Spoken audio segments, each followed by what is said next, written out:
Donald Cardoso Barron, spiritual master teacher, father of a divine rainbow child Nellie Belen.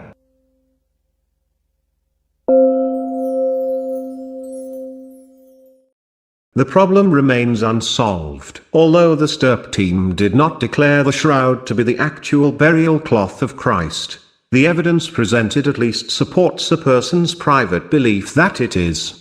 Given the scientific evidence, we can summarize that the shroud evidence is a crucified man, who was crowned with thorns and scourged, and who lived in the area of Palestine near Jerusalem at the time of Pontius Pilate. However, significant controversy remains about the shroud. The first point of controversy surrounds the burial rites of the Jews. Normally, the Jews followed a funerary practice of tahara, whereby the corpse was scrupulously washed from head to foot, and then dressed in takrachim, a set of burial garments including a head covering, shirt, breeches, surplice and girdle. The person was then wrapped in a sovef, a long cloth which wrapped around the entire body. At first glance, the naked, bloody man wrapped in the shroud contradicts these regulations and therefore would make it unlikely that he was Jesus, a Jew. However, further research has shown that when a person suffered a violent death, such as crucifixion, there would be no tahara, since all bodily parts, even blood, had to be preserved for the future resurrection of the body. Also, is such a case,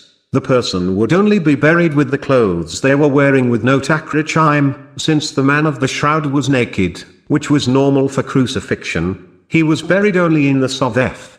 Second, what is to say that the shroud is not some clever medieval artist's forgery? The medieval period is pinpointed because of the carbon dating, as discussed later. As stated previously, no pigments, paints, dyes, or stains have been found in the fibrils. The image is only on the top fibrils with no penetration to the lower ones, as would have been caused by paint or some other medium. The image was also resistant to bleaching and other standard chemical agents that would have reacted with paint or some other medium. Moreover, Isabel Pichzek, noted painter and art historian, concluded that no painter at the time could have produced the shroud, just from the aspect of skill and knowledge. First, no medieval artist knew the details of crucifixion since it had been outlawed since the year 400. For instance, only a few Baroque artists, painting much later, captured the detail of the nail wounds at the wrists, such as Van Dyck's paintings of the crucifixion. Medieval artists also did not have a thorough knowledge of anatomy, since the dissection of human bodies was virtually outlawed by the church at that time. Also, for an artist to purposely paint the shroud with the front side being short, not covering the right foot, seems totally improbable. Interestingly too, that where the blood stains appear, there is no image underneath on the fibrils, suggesting that the image had been made last after the blood stains. Obviously, an artist would have worked in reverse, painting the image and then applying the blood stains. Finally, no medieval artist had the skill to paint a negative image or the perfection of the image with such subtle coloration. How then was the image made if it was not painted? This subject was discussed by members of the STURP team, but they did not arrive at a conclusion. The color of the shroud image is yellow or straw yellow as classified by the STURP team. The image is a surface image, affecting the topmost fibers only without any apparent penetration to any depth. Again disproving the painting theory, the image seems almost like a big scorch mark, like the scorch marks left from an iron. Also, the fibers on the image appear older and degraded when compared with the fibers outside the image, as though something were taken away from them rather than added, like paint. Yet, the fibers of the image are different from scorch fibers. Ultraviolet fluorescence photography revealed that the body image does not fluoresce red when irradiated with ultraviolet light, whereas the scorched areas caused by the fire of 1532 do. Some of the scientists, therefore, posited that a type of thermonuclear reaction occurred which caused the image on the shroud. Actually, when one thinks of Jesus rising body and soul from the dead in a radically transformed existence, such a scientific theory is intriguing. The most critical controversy surrounds the carbon dating testing done in 1988. On April 21, 1988, Anastasio Cardinal Ballestero of Turin supervised Italian microanalyst Drive Giovanni Righi cutting a half-inch by 3-inch strip from the linen shroud away from the central image or scorched areas, but from a corner site. The sample was then divided into 3 samples and given to the carbon dating laboratories at Zurich, Oxford, and the University of Arizona at Tucson, with each performing 3 radiocarbon measurements.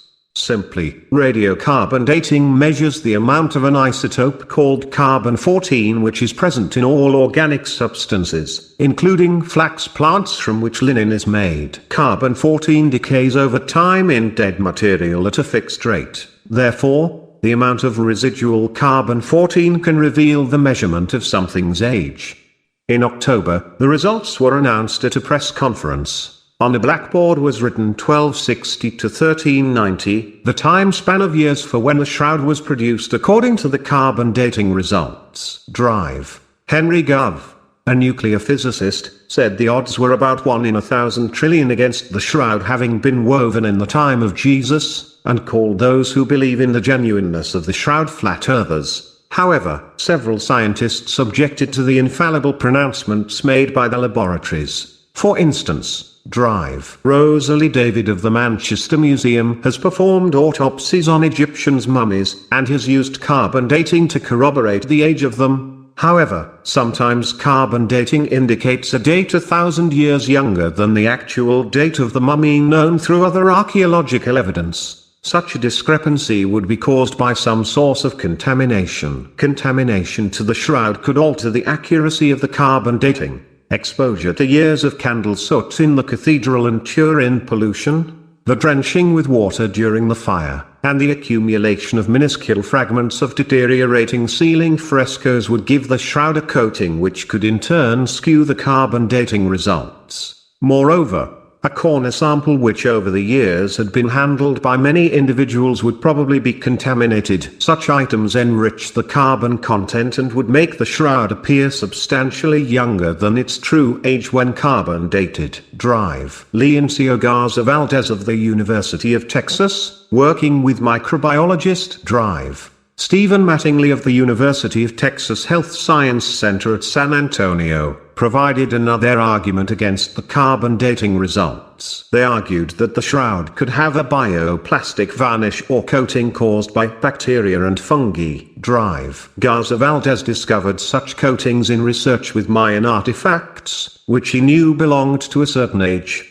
but when carbon dated were declared much younger and thereby fakes. This bioplastic coating is almost like plaque on teeth, and would have grown especially at the corner of the shroud where it was handled so much.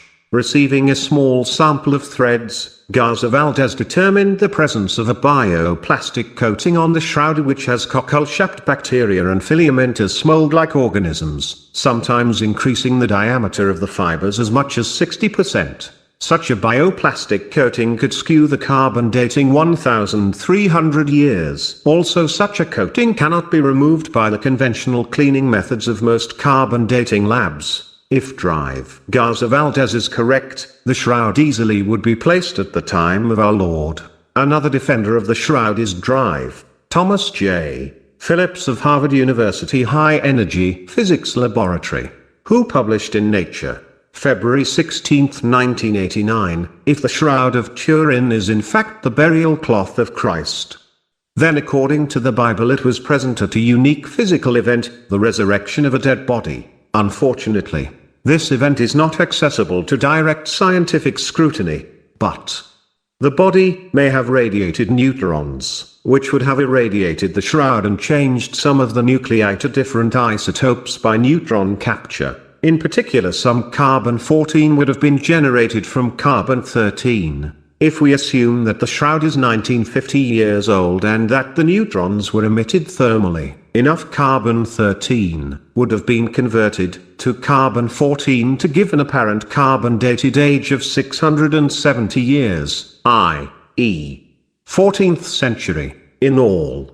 The preponderance of evidence appears to support the authenticity of the Shroud of Turin as the burial cloth of our Lord. The one sticky issue for most people which also blinds them to the rest of the evidence is the 1988 carbon dating evidence. While the shroud is still not an article of faith, the popes of our century, including His Holiness Pope John Paul II, see the shroud as a relic that does aid our appreciation for what our Lord suffered for our salvation. We are left then with that great adage, for those who believe, no explanation is necessary, for those who do not, no explanation is possible.